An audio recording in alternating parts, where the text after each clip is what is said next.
Hey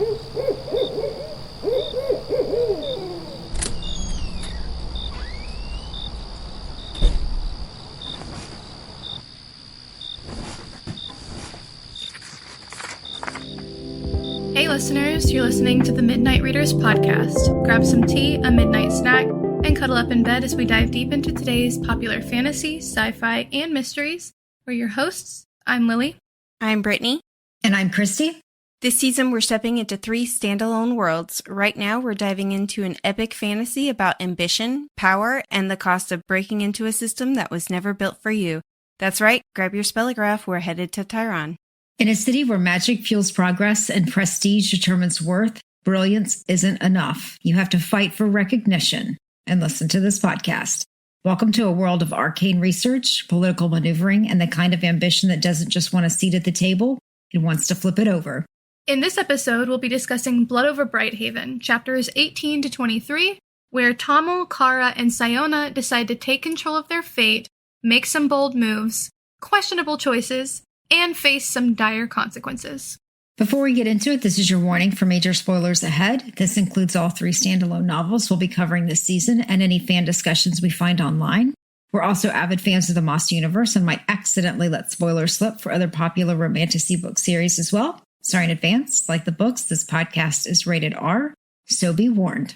Also, a friendly reminder to please like, subscribe, and follow. You can find us on Instagram, Threads, Facebook, and YouTube. And if you want some bonus content and behind-the-scenes chaos, join our growing community on Patreon. All right, so let's get into the story. So it starts out with this weird counting song. Did either of you, understand the meaning of that? I felt like it was the 5 founders that they fucked each other over. Yeah, I also thought of that, but I really don't know what it could be. It does sound like it's the 5 founders. It kind of reminds me of the counting song of, you guys heard of the Crows counting song? Mm-hmm. No. Kind of reminded me of that. How does it go? It's 1 for good omen or something like that. It's been a while. I know what the song is. I cannot sing. I'm not.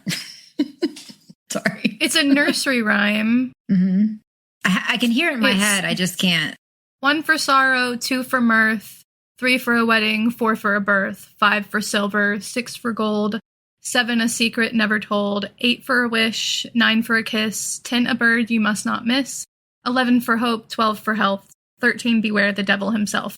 It's versions of that. That's damn one of the versions. I don't know how old that is. I think it's just I don't know.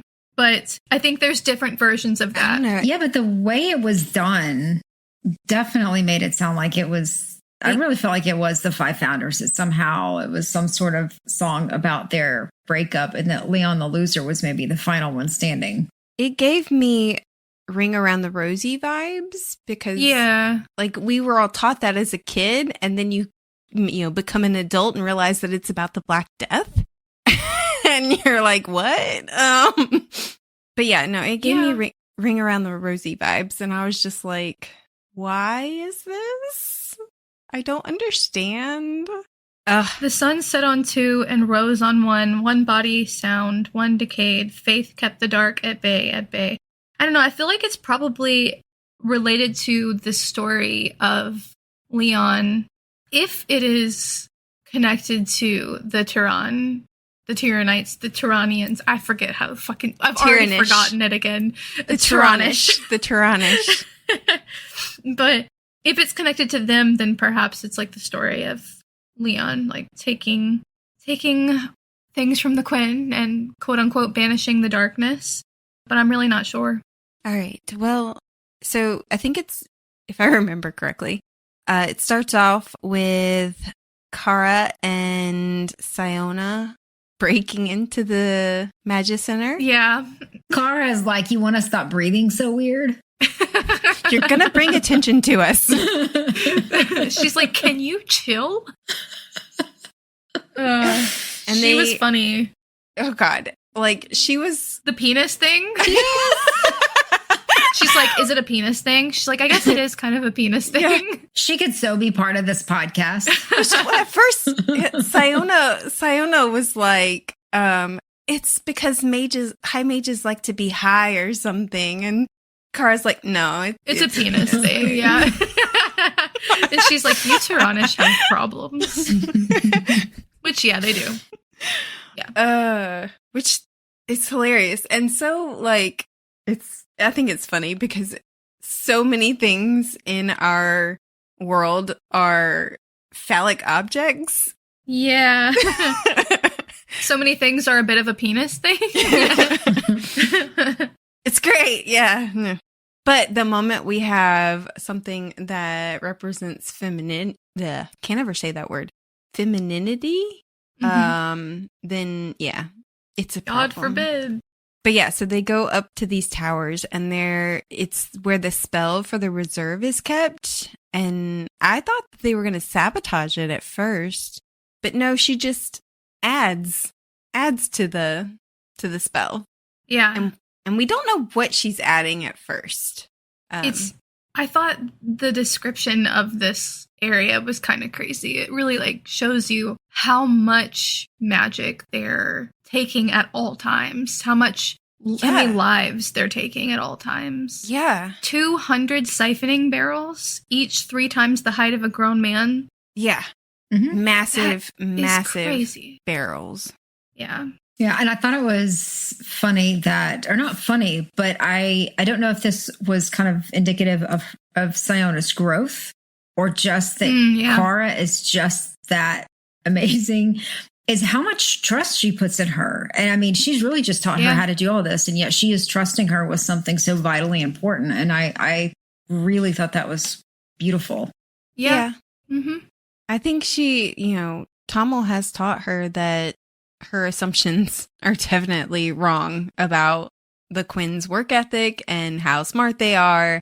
And I mean, freaking Tommel makes the final calculation in her final spell.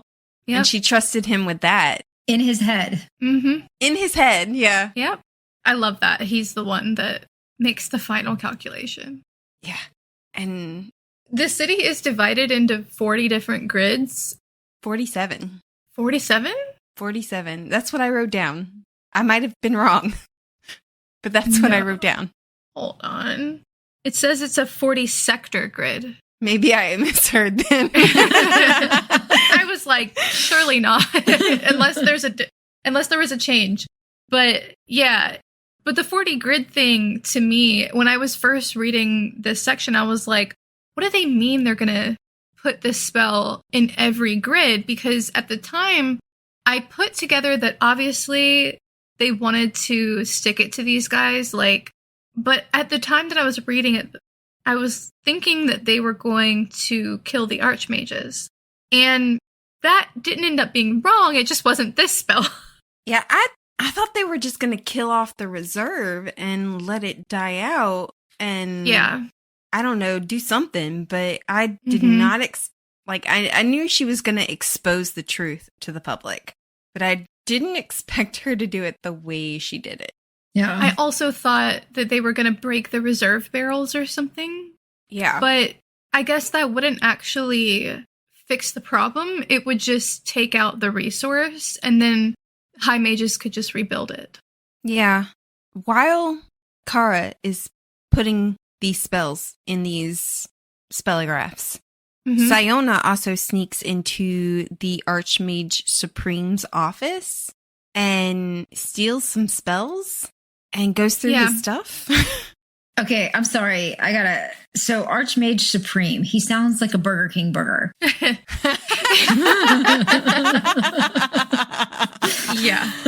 Also, the way she describes his office in the book is that it was ostentatious to the point of parody. And I was like, that sounds a lot like somebody I know. Yeah. Somebody who might want a gold ballroom and... Literally. Maybe I should have said McDonald's burger. Gold everything. A McDonald's burger. A specific library that isn't a library that's going in Miami. Yeah. Wasn't there another library that was supposed to be there and all the money's gone and no library? I'm sure that there was. I don't know. But yeah, no, it reminded me of that anything, especially when they were like, his office is at the mount, the pinnacle, the penis thing. The penis thing. It's at the top. He's just the tip. Yeah. Mm-hmm. Anybody watch Archer? No. Oh, man. I did. I saw early episodes, but okay. It makes me never be able to look at a paddle the same way again. When Archer was on, my mom told me I was too young to watch it. You should watch it now. You would love it. I knew as soon as she walked into that office that she was going to almost get caught. Like it was going to be Yeah. Though she like pretends to be scrubbing the carpet with a rag and they still don't notice.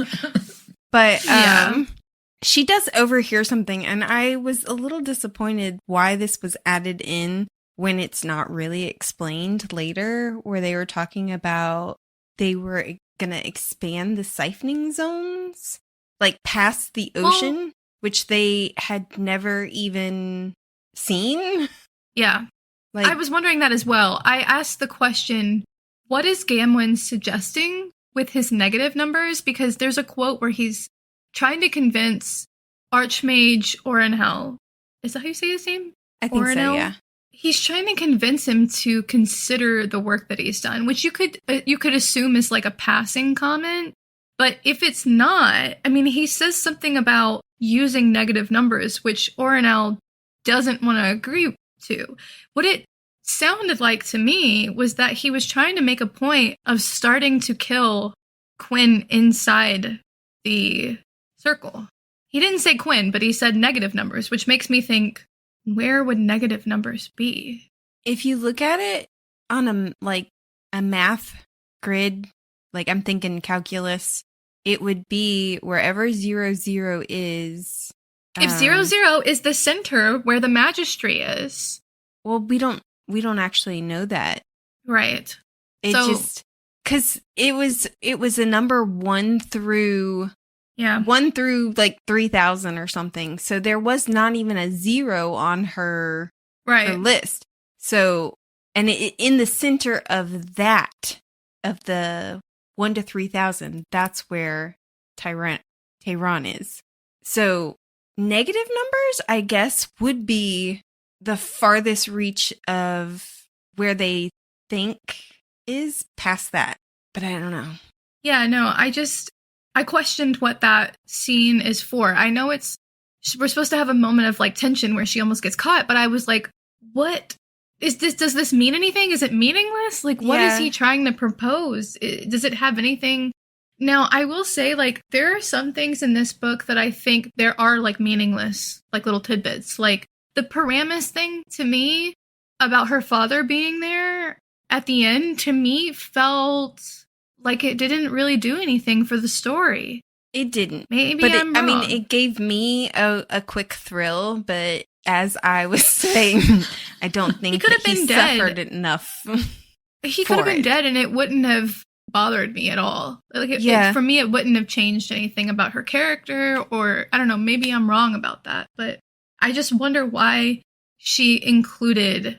I don't know. I think it was a quick or a way to show like the depths of hypocrisy of the people there, that, you know, because in all of their religious texts, all the crap they spout out, but yet truly they're elected leaders and they don't live it. Yeah, maybe Paramus at the end there is supposed to be, I really don't know. I'd have to think about it a little bit more. I'm sure the author has a reason for including it, but I don't know what at this moment it could be. And same thing for this part here. Like, I want to know what Gamwin was trying to propose. Like, I want the answers. Yeah. I feel but she does make it out of there. It gives off like back when they thought the world was flat, like, should we go sail off the edge of the earth kind of thing? Mm-hmm. Yes, please. Yeah, well, please do try. This scene also really like highlights how much they don't give a fuck about the Quinn. Like, she just kind of looks like a Quinn, and they don't even see her. Like, I'm sure that's a lot of the reason this is included, is it's like, they're dumb enough to allow their own downfall because of how much they disregard them as people. Mm-hmm. Yeah. Mm-hmm. She does bring up a question whenever she like they accomplish their mission, they get out of there as fast as possible, they go back to Tommel, and Tommel is kind of lamenting the fact that he let Kara be who she is and whatnot, and he said, is it better to be safe and broke than dead? And that's what Sciona says. Well, does she? Yeah, Anyway. She's having a conversation with Tommel, and she says that this is a question she's been asking herself. Is it better to be safe and broken than to be dead? Because she's not only thinking of Tommel and Kara in their situation, but she's also thinking of that girl that she either killed or almost killed. Yeah. And to be fair, like, I do think that this is one of the major themes of this book is it better to be safe and broken than dead? It definitely is like a moral focal point here, is like, and Kara brings it up later too when he's asking Kara, should I do this last spell? Do you think I should press the button? And Kara's like, absolutely, I think that you should. And Tommel's like, I can't believe you'd say that. Why? And she's like, well, she said, I don't want to have mage overlords. And if there's nothing we can do about that and we're never going to be free, fuck it, I want to be dead. Yeah. And everyone all the characters have different takes on that, I think. Yeah. Kara's is clear, but Siona's is like up in the air, I think, until the end a little bit. Yeah. And well, I mean, in the last section, she said that she was willing to die for this. Yeah.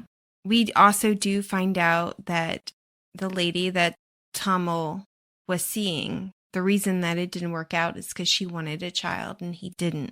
And it turned out that because she works in Bringham's factories, she can't actually have a child. She's most likely sterilized by the dyes that they use. Yeah, I felt bad for poor Kate Ellie. I was like, she just wanted a baby, a family. I thought it was interesting that Siona's response here was just no. Like, no, I don't even want to think about it. She just said no. And I think Sciona at this point is probably like, how much worse can it get? You know what I mean? Like, Yeah. But that's a good question to bring up, is if you were in this type of situation as a Quinn and knowing what you would face, would you choose to bring a life into the world or not? Yeah, I mean, that is a good question. I mean, Tommel clearly, when he's discussing this with Sciona, he did not want to do that. He did not want to have a baby. He could not even fathom doing it again, especially in the world that they were living in, whereas Kate Ellie clearly didn't see it the same way. Like, I'm sure some people see it as like a sign of hope, you know? Yeah. Well, I mean, there's plenty of women in today's world who are like, I can't bring a baby into this. I can't afford to bring a baby into this, much less subject a baby to the world that we live in. Well, even if you think about it in the way that, and that this part didn't make sense to me, because if energy is what you're looking at sourcing, then why would you not want them to have children? Because all you would have to do is kick them outside the barrier, and then you don't have too many in the city, and you've got an endless supply of energy. I mean, it's sick to think about, but when you put yourself in their shoes, why would they not do that? Remember when at the beginning, it is against their religion for a parent to be separated from their child. Well, they're also supposed to seek the truth, but they don't actually like adhere to their religion. True. I would say, to answer maybe your question, Christy, there's a part when Siona's talking to Brigham and when she kind of confronts him about the textile factory, and the way that he puts it is like the opposite. Is he thinks that they're having too many children, that they're multiplying like rabbits. He's like, yeah, the less Quinn that we're producing, the better. And I kind of agree with you that I would think that they would want more Quinn babies because the more labor that you have, the better, right? But I think I don't think they're thinking about it logically. I do think that they would want to have more babies, more Quinn for a labor source, but I think that they just see Quinn and they're like, this being shouldn't exist. Like, they're writing their own downfall because of their hatred. Yeah. Yeah. You know? They're not thinking it through. I mean, clearly, we see throughout this last section, none of them are thinking this through. Like, this doesn't serve them either to continue living life like this. Like, they eventually will burn out and run out of things to take energy from. That is like an inevitable fact. Even if the Quinn are gone, they'll just use it until there's no forest, no animals, no nothing. But they don't care about that. They just do it. Yeah. Yeah. Clearly. It's crazy.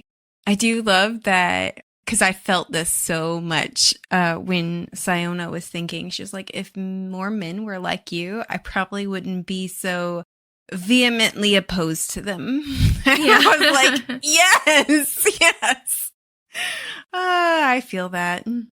There's also the conversation Sciona has with Tamil about Paramis, and I think it is really enlightening about, I don't know, who he is as a character. He's such a, it made me think this book kind of flips a typical movie book trope on its head, where it's like, I'm trying to think of one that is an example, but I can't off the top of my head. But usually the hero is a man, and he's more like Sciona. He's harsher. He doesn't care about other people. He cares about his work. He cares about, like, his progress. And then the foil to him is the woman who is maybe not as well off, or maybe not as, educated, quote unquote. And she's the one that has like the mystical feminine knowledge, she's the one that's like, have you thought about it this way? And she changes him, quote unquote, for the better. And then at the end of the story, he is like a martyr for the greater good. And then the woman is the one that's left in the end of the story. This flips that totally on its head, where Tamil is the woman in this case, and Sciona is the man. And Sciona is an interesting, like, character for that reason, because she's like all of these things that people don't associate typical female characters with, which is like part of the point, right? The interesting thing about this book is the feminist part is that it's not a classic do-gooder woman, I guess. Like, she's not innately moral. She's just a human being, and she also wants power, and she also has an ego, and she also, makes mistakes. Like, she's the naive one in this situation. She goes into this thinking, like, I can show them by doing my hard work, and they'll get it. Like, my people are not bad people. And then Tamil's the one that's like, this isn't going to work. You know what I mean? Yeah. I just thought it was interesting. Like, I was reading this last part of the book, and I was like, normally this is the other way around in a lot of stories. So for an example of that, I've been rewatching Star Trek Discovery lately. Oh my gosh, I love Star Trek. And in Star Trek Discovery, the engineer who is trying to make a new engine, a new way to fly in an instant, he is very, at the beginning at least, he is very, my work is the only thing that matters. I'm so brilliant. Yes. And I think both Tilly and Michael play the emotional foil to him. I mean, honestly, in the movies, the Star Trek movies, Spock is the guy character. And, God, I can't think of her name. What is her name? His love interest? Uhura. Thank you. Uhura is the female that's like, you can be emotional. Like, you can look at this a different way. I don't know. Even you could argue that, what's his face? Kirk is also that for him. But anyway, the point I'm making is this book is done really well for flipping that narrative on its head a little bit. Like, Sciona at the end is still, in a lot of ways, like, not a perfect character. And I kind of love that. Like, she's frustrating at sometimes, but she thought it would work out, and Tommel knew that it wouldn't. Yeah. You know? I mean, I'm a fairly pessimistic person. So I always think the worst. And it's mostly to prepare myself for when the worst happens. But, you always kind of hope a little bit that the best would happen. Yeah. Even though it's not. She was naive. She had not experienced what Tommel had experienced. So there's no way she could have. In a lot of ways, it doesn't make sense for her to make the smarter decision, Yeah. Well, is Farron's feast like Thanksgiving? I just had that quick question. Like, did y'all get Thanksgiving vibes from it? It does sound like a harvest festival of some sort, yeah. But at, Farron's feast or whatever, they have their presentations. Renfield goes first because, of course. And then those motherfuckers ask... Those motherfuckers I can't believe she has to sit next to him. Yeah. After he did that assaulted to her. I know. Yeah. And they have the gall to say, do you have anything to add to his presentation? Yeah. And I was like, excuse me? His? I think it's so funny that she must have known that they would wait till the end to call her. Oh, yeah. Or potentially even overlook her, because she planned this so that at noon her spell would go off and she would have the last say there. So she must have known, oh, they're definitely going to overlook me until the very last second. Oh, yeah. And the funny thing is the men in this book and in the men in real life who follow this attitude, that they're sitting there like women are governed by emotions. But it's this kind of thing where they're like, do you want to add to his presentation? Then I'm like, y'all are governed by your emotions more than any woman, because you are so butthurt that a woman can have her own presentation or have her own agency or do something on her own that you're like, no, I need to attach it to a man. I don't think that's it. I don't think that it is their butthurt emotions. Well, no. What I'm saying is I think deep down it isn't that they think women are more emotional. I think that is just their excuse and their reasoning. Agreed. For keeping women away from decisions like that. But what I truly think it is I think that men like that know that a woman they're going to have more integrity in those choices. And they're going to find the path that has more integrity. And men like that are too fucking lazy to do it. They want the quick and easy way. They're too lazy to actually find that path. So instead of having to find that path for themselves to compete with a woman, instead, they would rather keep women out of it. And then they're free to be lazy and then still get credit for something great.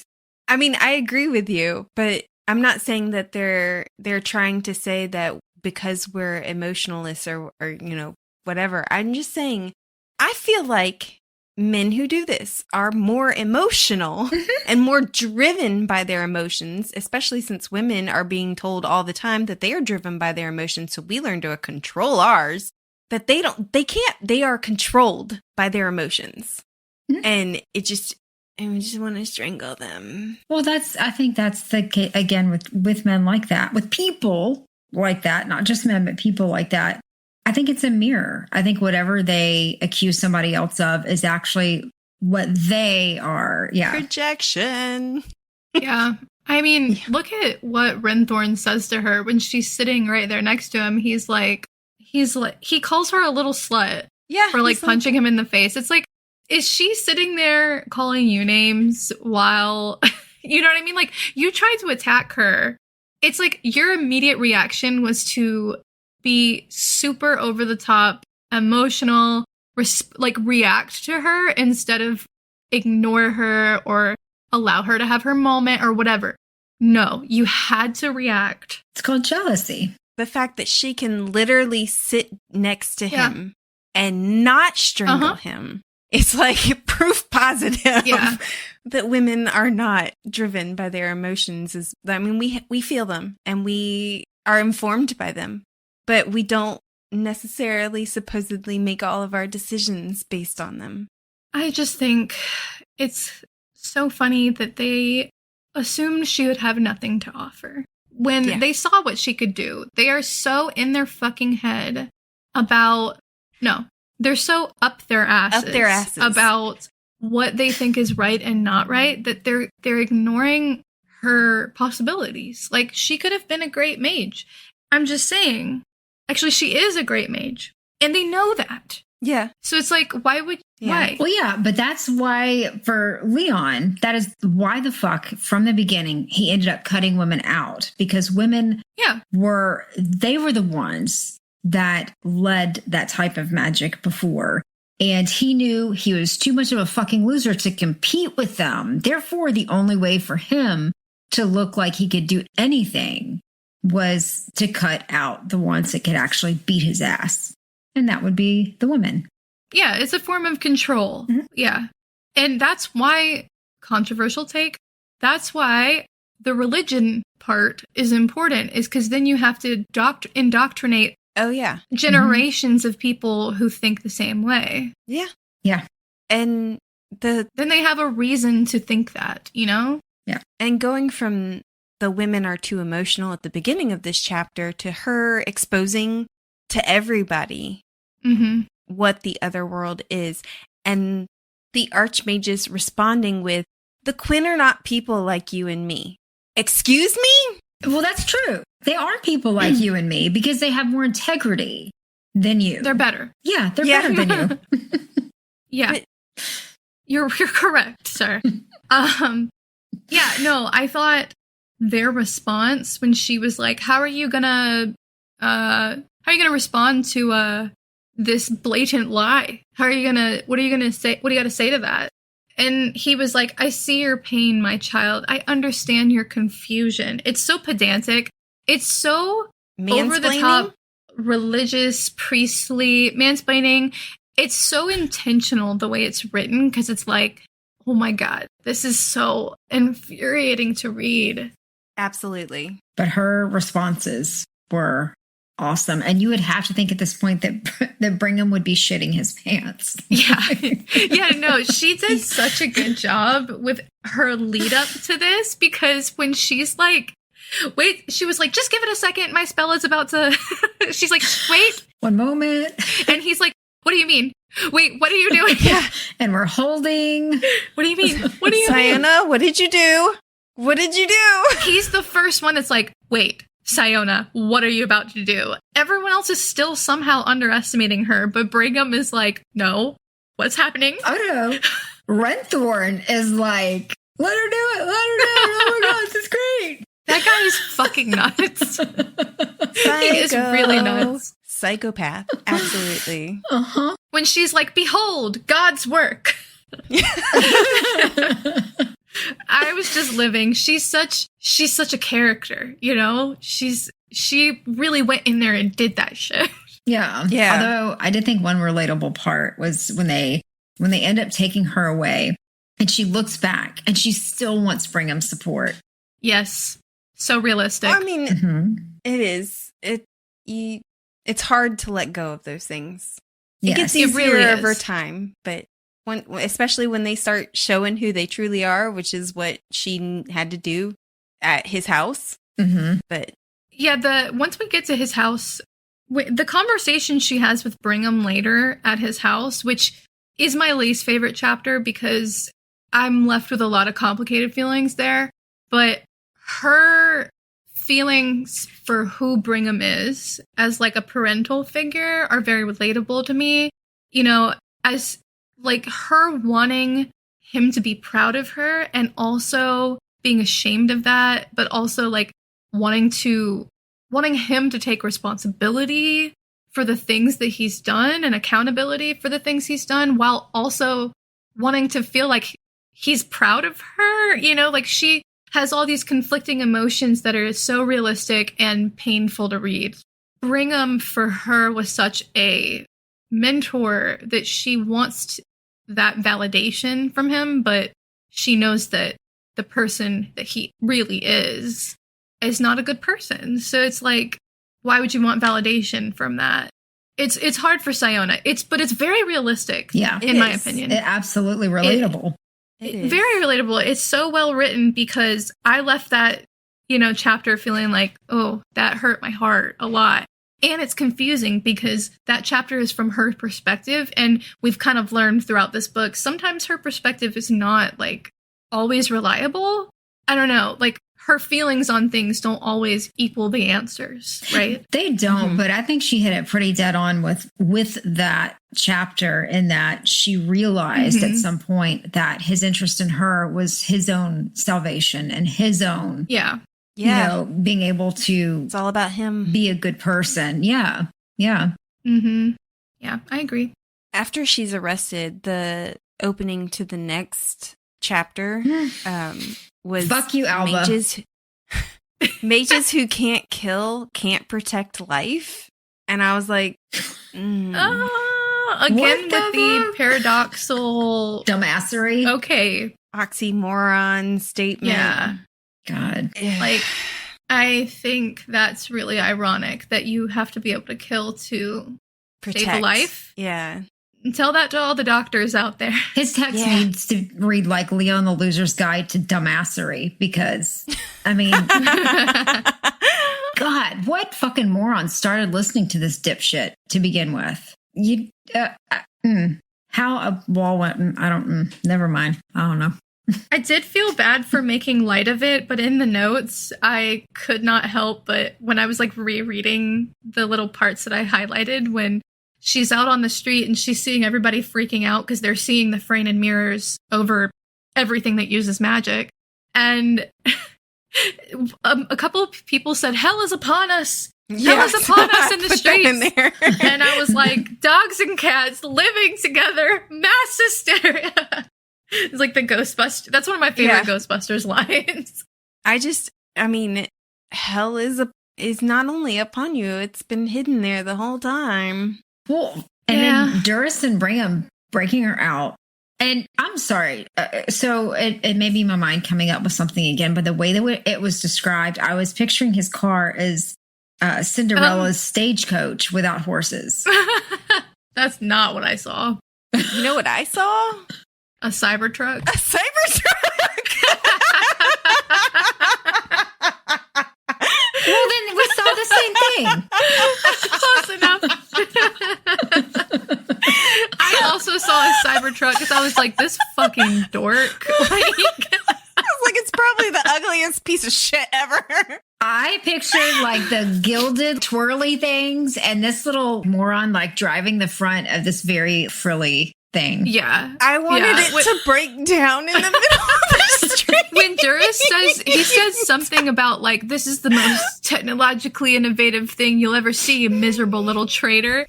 I thought that was the dumbest line. I was like, all right, fucking dork with your Cybertruck, and you know what? You go ahead. You go ahead. This is the lamest thing I've ever heard of, but all right. Yeah. Sad little ugly ass car. Those look to me like, they look like, aren't they DeLoreans, the thing from that Back to the Future? Yeah. Yeah. They look like a fucked up DeLorean.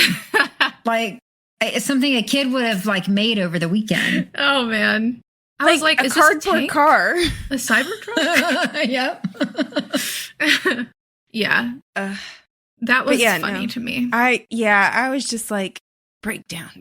You know you don't work properly. Lock them in the car.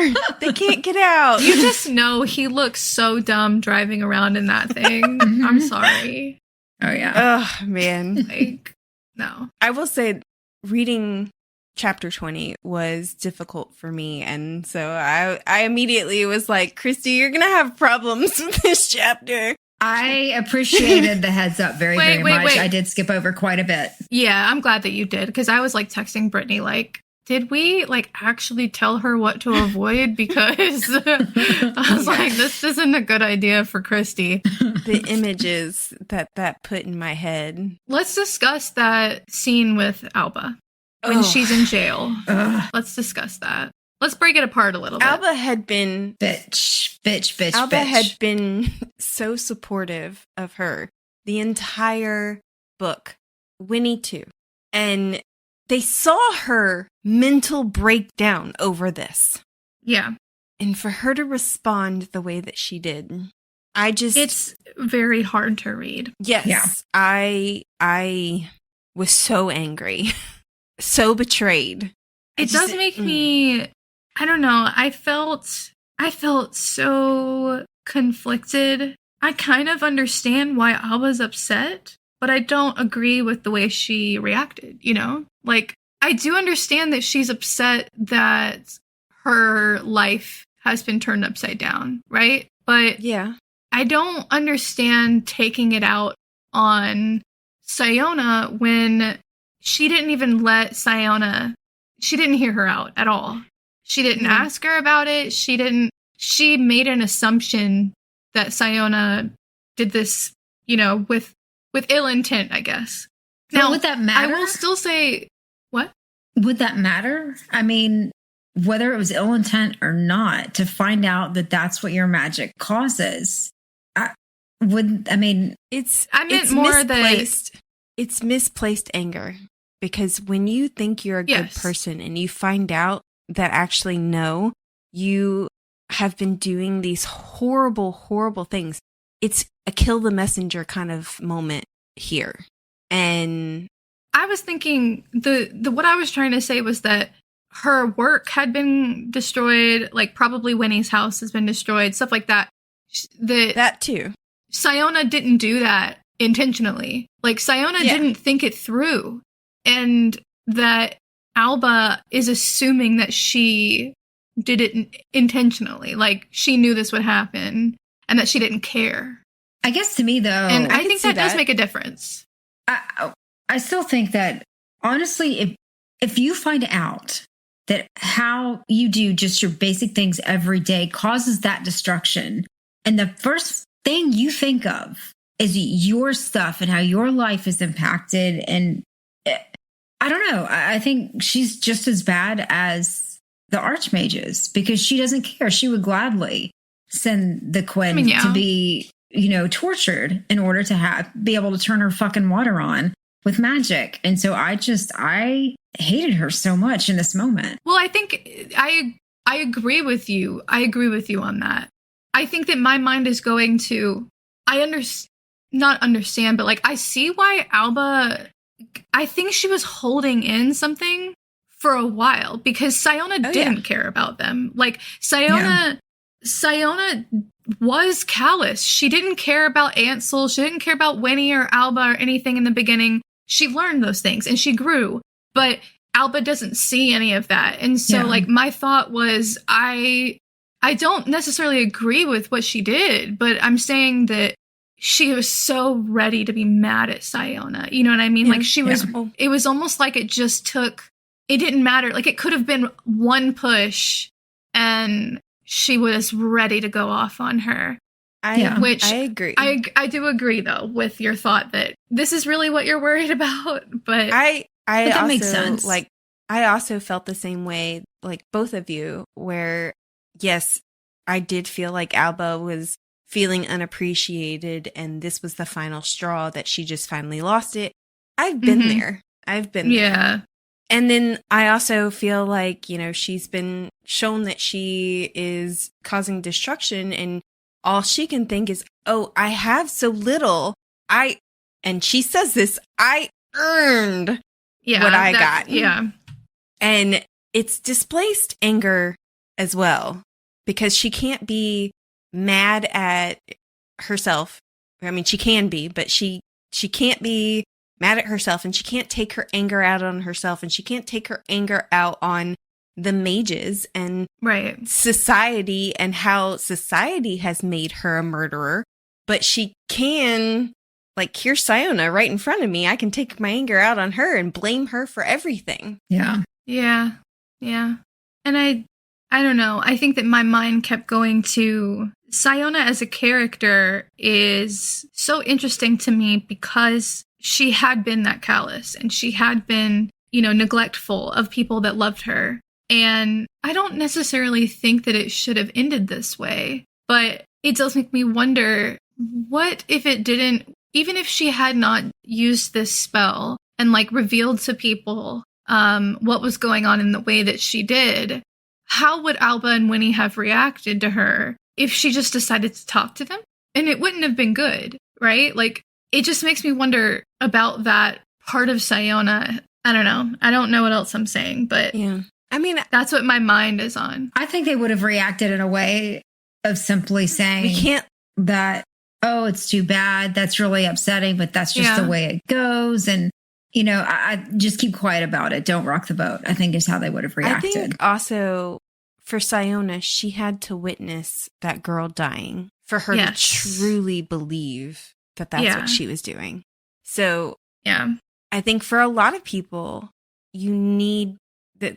There's no faith in, like, you have to put it in front of them like that. Yeah. They don't want to believe it. So you have to shove it in their faces that this is what reality is. Yeah. And even then, sometimes they don't believe it.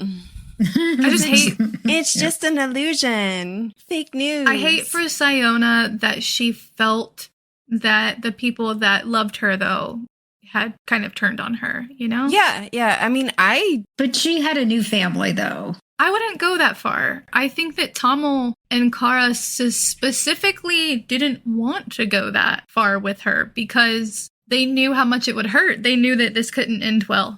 Well, I mean, yes, in a way, as far as like any kind of romantic part. But I mean, as far as the fact that they put their lives on the line for her. And yes, it was for them as well.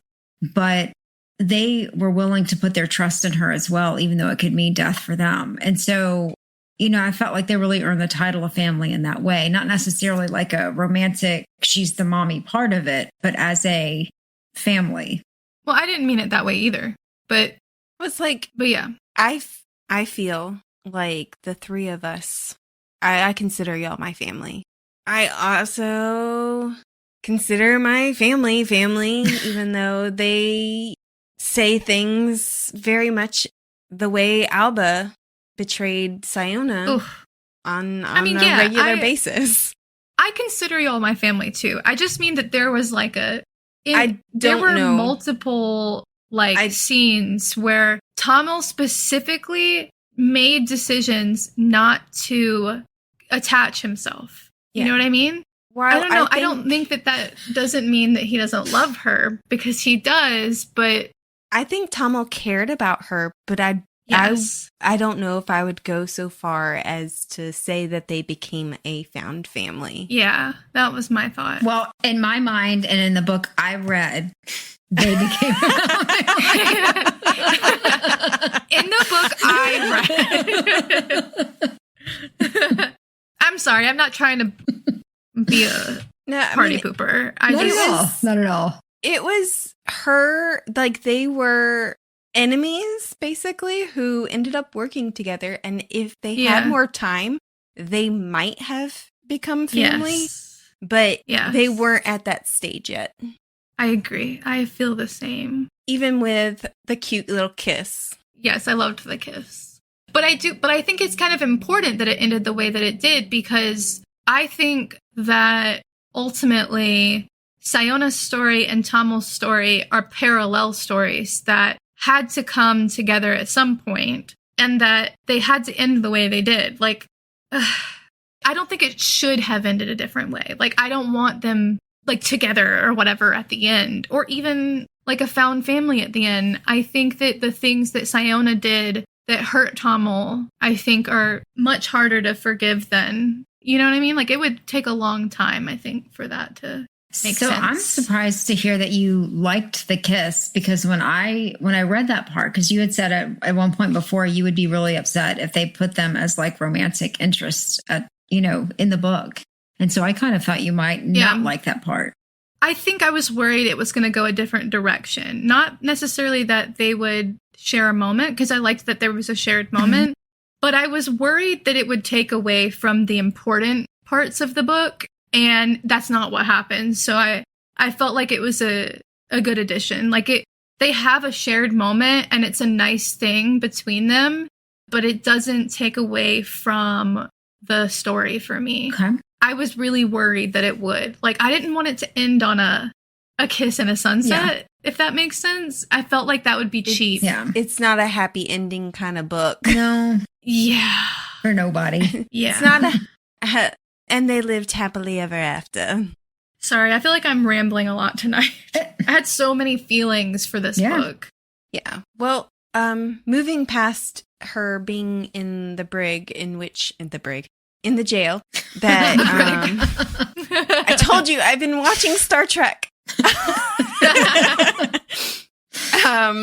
They had her in jail. Brigham comes and takes her under house arrest because apparently even her being a traitor is enough for house release when they've got because she's a high mage. Yeah, when they've got Quinn to put in the jails.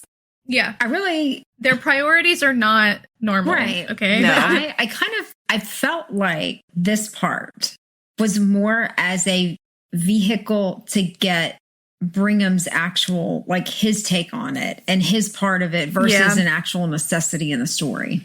I agree. I think that he took her out of there selfishly, like he has done everything.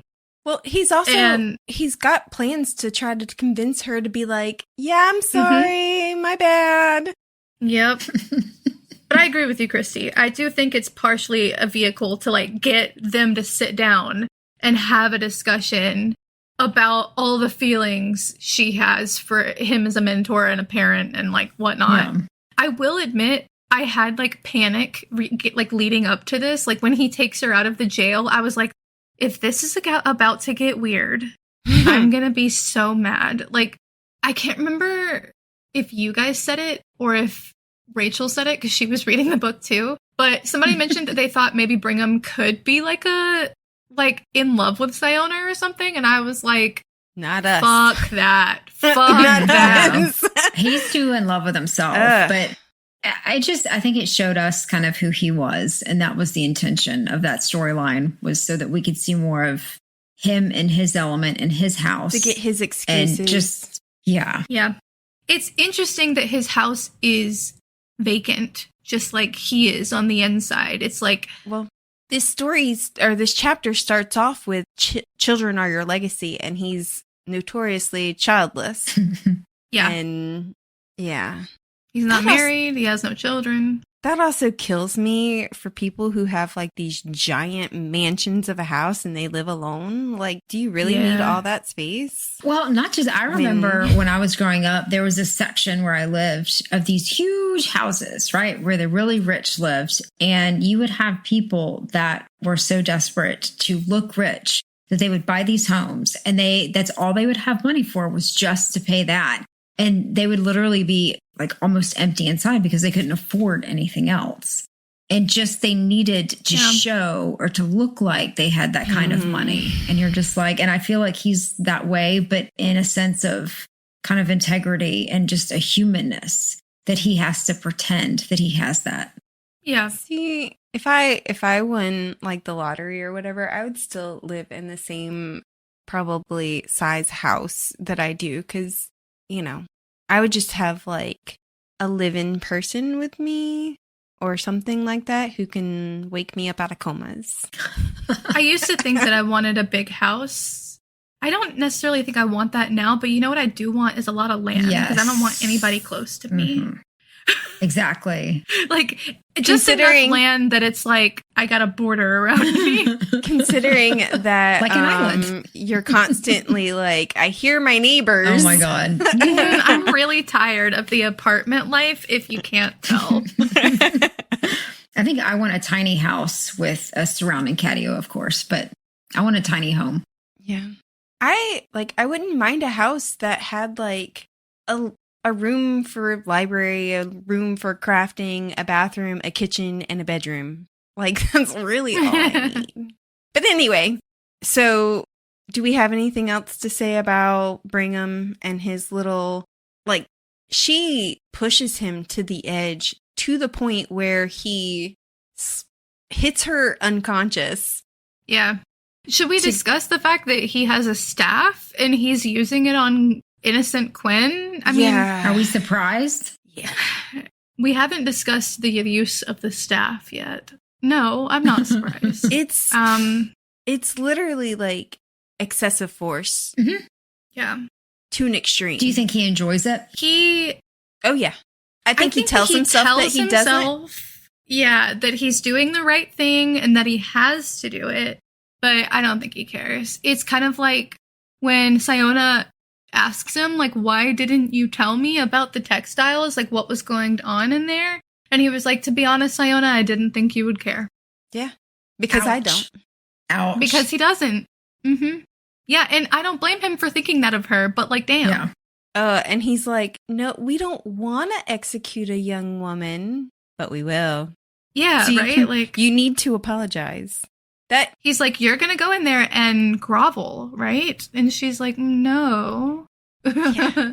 No, I will not. say, she was better than me.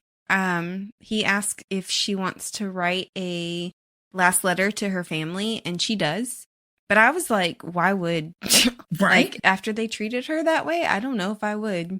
I mean, and to be fair, I don't know if they will ever get that letter.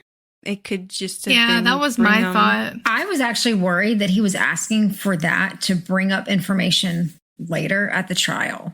I thought it was a trick of some sort. Yeah. I think he's just playing a role that he thinks he has to play, and the this is how he thinks it's supposed to look. Yeah. Or it could have been that he was looking for a way to get her, like if she could express some sort of love for her family or protectiveness of her family, that he could use that to force her to apologize. Yeah. Yeah. Well, absolutely. I hope that Winnie and Alba come to their senses and regret every word and every action. I like your smile when you're saying that.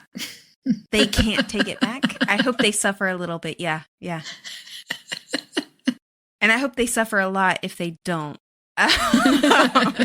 Anyway, but so we do go to the trial. All the mages are there except for Renthorn and Mordred. And the second they said that Renthorn and Mordred were there, I was like, did they figure it out? Did they know? Like, yeah, I was like, guess who's missing? What? And the councilwoman. I know why Renthorn was missing. Because as people were doing magic, it was going over their heads what was happening, and he was probably running from screen to screen to watch it. Oh my God. Right? The fucking freak. He does say that he was probably just tapping the reserve himself. Like, that's all he needs to do. But that sounds dirty. Just saying. Sorry. Tapping the reserve. This is fucked up considering the topic. yes, it is. But anyway, I thought that he probably figured. Christy's like, that sounds dirty. He's such a freak. Like, honestly, he became one of my favorite characters because he's such a weirdo. Like, I never knew what was going to come out of his mouth. Like, I was like, oh my God, what the fuck? Because he's chaos? He's fucking crazy. Oh, yeah. I didn't like what he did to Sciona, of course. I'm not saying that. I'm just saying, like, every time he was in the book, I was like, what the fuck? Like, I didn't know what he was going to do. Like a wild card. What's going to happen next? Yeah. But yeah, no, I immediately was like, did he go, okay, yeah, so Sciona's going to have something up her sleeve and I'm not going to go. And then the councilwoman wasn't there and somebody else that I don't think was important, which was an interesting choice. Leonite. Yeah, Leonite. They didn't allow the only female councilwoman and the only Leonite to be there. That was the implication. Because unless they chose not to be there, but I think that the implication is that, no, they didn't let the female city chair in. They let Paramus in, though. Thank God. Although they didn't know it was, they didn't know that was her dad, which that gave me joy. The whole like, hey, Dad. Fuck you. Father. It did, but now come to think of that, she then unwrapped his ass like a minute later, so then he couldn't really experience the embarrassment. I know. Yeah. That was disappointing. Yeah. That was disappointing. I wanted him to suffer more. And right. nobody outside of that room got to hear anything that was said there. So it's not like that information got to go out into the world unless Winnie tells people. Yeah, I thought, what a waste of a character. Like, I kind of felt like I wanted something more out of that, you know? But yeah. It's a short, you can only do so much in a standalone. I understand. Yeah. But, I mean, they unanimously Unanimous. Yeah. Including Brigham. Yeah, I was not shocked, but also like, damn, you really fucked her over. Well, I'm glad she killed him. I think, though, the way that it made it sound, or the way that she thought about it, was that he would have known at that point he would have to choose death if he wanted to remain in the high ranks. So it wasn't really a choice for him. Yeah, that was my I don't thought. think it was actively him like, wow. Yeah, absolutely. Yeah. And then she took that poison, and I was like, I would have at least thrown it in somebody's face or something. Like, I wouldn't have been so willingly. And then the spell was enacted, and I was like, that's there why it you is. took it. Yeah, because it didn't matter. That's why you took it. So you didn't feel anything as you were unraveled, which, well played. Yeah. Well played. Yeah. But yeah, I was like, and she's like, God's light lit up. And I was like, oh, she did it. She did it. It was a crazy moment. I was like, oh my God, mic drop. Yeah. Yeah. I think they would have killed her even if she had groveled personally. Like, if she had been like, I'm so sorry, I was wrong, they would have killed her. She was a woman who dared to enter their ranks. Of course they would have killed her. Yep. And they are such cowards. They ran over each other trying to escape this room as if they could escape. Yeah. As if they could. Hilarious. The monster that they created. Yeah. But one heartbreaking part of that was as she's dying and she's thinking about that she belonged there with those greedy men because she was at least a more honest monster, but yet she was still a monster. Yeah, it's heartbreaking. I thought that was, Yeah. Though she had come so far, but she was like, this is where I have to be. This is where I should be. For her, it was her penance. Mm-hmm. Yeah. And she always wanted to be the architect of the barrier extension, and she does get to be that. She wrote the spell, and she gets to be part of the energy that and she fed it. Yeah. Expanded it. And to her credit, when she first shows them what she's been working on, they're like, oh my God, this is fantastic. You've done amazing. Like, she gets some credit, which probably makes her feel a little good for like half a second. But yeah, and I think this is the part, to me at least, that I felt like that she considered Tommel and Kara her found family, is because she cared enough about them and about both of them to not get the glory, for it to be Tommel that truly did the final stroke. That, I just thought that for her was an incredible growth.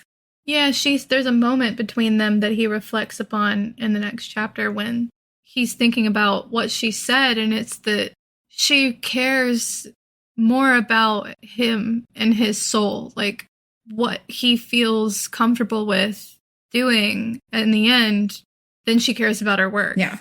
And that's big. That's the huge thing for her. That's like, she has made that jump. She's progressed. Her growth comes to that end, is like, she learns how to love. She learns how to put herself to the side.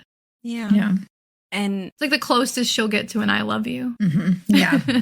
And as, the Magic Center is being lit up, Tommel and Kara are nearby, and they're both like, why are we crying? Yeah. He's like, you're crying because you're human. Yeah. I mean, there are certain people that I don't like that, I'll be sad if they die. There are people that I will be celebrating when they die. But when he asks Kara if they should do the final spell, and she's like, if you don't do it, I fucking will. Yeah, I'd rather die fighting. That is like me to a T. I will go out in a blaze of glory. That is so you. It really is. Like, I can't I can't stand feeling helpless. So, you know. I definitely think I'm the Tommel in the situation. I'm the one that's like, should we do that? Like, and one of you is like, I think we should light him on fire. Like, I pretty much burn everything down. So if we're the angel and the devil, then it's Christy and Brittany on one shoulder and me on the other shoulder. Like, I'll be in the middle because I'll be like, yes, we should do that. But then we'll also feel guilty about it. And I'm like, fucking burn it. Smash his face in. Yeah, and Christy's like, light it on fire. Put it out. Light it on fire again. Burn it. But then feel guilty. Oh, man. So we do find out that Renfield and Mordred did kind of, at least Renfield anticipated the spell happening, and he tracked the spellograph to Tommel and Kara. And Renthorn. His name is Renthorn. I don't. Not anymore. It's Archmage Supreme. He's the next quarter pounder. Yeah, for like 5 seconds. He's sitting there like, I'm the Archmage Supreme. Mordred, bow down to me. We're going to be like killing people right and left. It's going to be fun. And this is going to be awesome. We're going to be, really is nuts. Mighty gods. Yeah. And He's got the pickles on that. Yeah. And then Kara beats him over the head with the spellograph. And I was like, oh, thank God it was Kara. Yes. I love that it was Kara. Doesn't she in one swing send it through his fucking face? Yes. Yes. It's like she jumps down from like a tower and like The water tower. Like, slams. Parked it right in his face. Oh, brain matter everywhere. I enjoyed that. Yes. And then she beautiful. And then she kicks it again, like for like final measure, because he makes some noise. She's like, anyway, like, yes, Kara. I felt that. And yes. they do let the Archmage Supreme Mordred live. And Tommel uses Siona's words in order to like use this for good. Yeah. This is energy. Use it for good. We're not going to kill you yet. I do think it's interesting that Mordred the 10th it's like deeply ironic that he's the one that ends up alive in the end. Like, especially since he was just the legacy hire. Yeah. Which sucked. He's definitely like the figurehead that they put in place to control, you know? Like, I do think it's also funny that I don't know who would end up helping him rule this fucking leftover that is Tehran, but he can't recreate any of the spell work that Sciona did. He can't recreate the reserve. He can't like fix any of this. So it's even better that he's like an archmage, but he's the head because he's like the shittiest archmage ever. So like, yeah, it doesn't even matter. Yeah. And the councilwoman, it would be him and the councilwoman. And this is one part, because you had asked about if there was any parts of this that we felt like it wasn't answered. And I think that would be the only part is truly the direction that Tehran goes after this. Do they continue to try to, because I'm sure they have some people there that can at least help them with the siphoning to start to rebuild. And would they do that, or are they going to go a different route? Maybe take down the barrier and live side by side with the Quen? That's the question. Well, at least the barrier does provide warmth. So I doubt that they get rid of it because they'd all freeze to death. Yeah. Because they've never experienced the barrier ends up widening, and Sciona theorizes that the reserve will stop. It will fail because not only is the barrier wide and it doesn't like work anymore to siphon from the reserve or whatever, but it gets blown up by, Sciona. I thought in my mind that eventually that barrier would fall, but it has to, because the reserve was keeping it up. Yeah. So unless they figure out how to keep it going, maybe they will have to at that point go to the Quen for help.